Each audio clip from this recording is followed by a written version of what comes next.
Threats are increasingly becoming more sophisticated, automated, and highly distributed. Your three primary adversary groups are your hacktivists, who are pushing a political agenda, your cybercriminal, who are in it for financial gain, and lastly your nation state, who are doing information collection and also espionage for economic gain.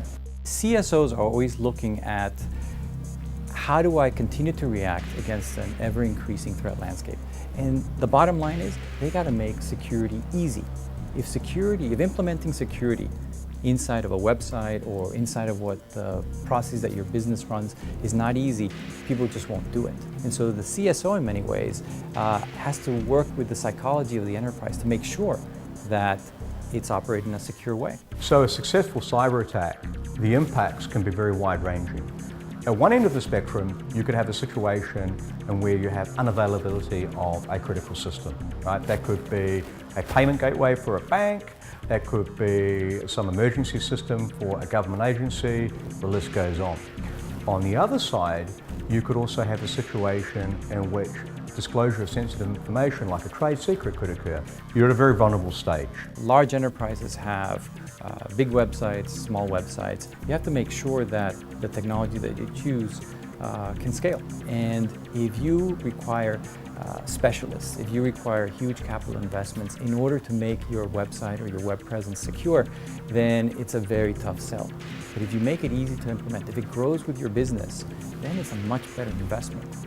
They need to look at transitioning from a fixed infrastructure to a distributed security model. They need to be pushing their security policy right out to the edge where the threats are originating from. We're living in an era of big data, but that really means that there's a lot more data that we can gather in an inexpensive way and actually analyze in an inexpensive way. By putting in security technology that can recognize what is a valid request, what is a valid way of using your website or your web presence, then what you can avoid is having that website be disrupted. And that's fundamentally what attackers are looking to do.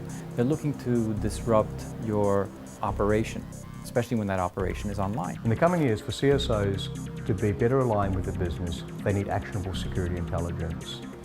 The luxury of time doesn't exist for a CSO anymore.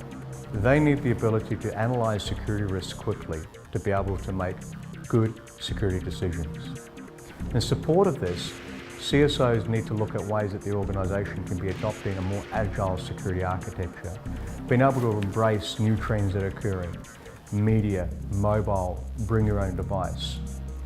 This is because the security threats out there are increasingly more sophisticated, automated and distributed.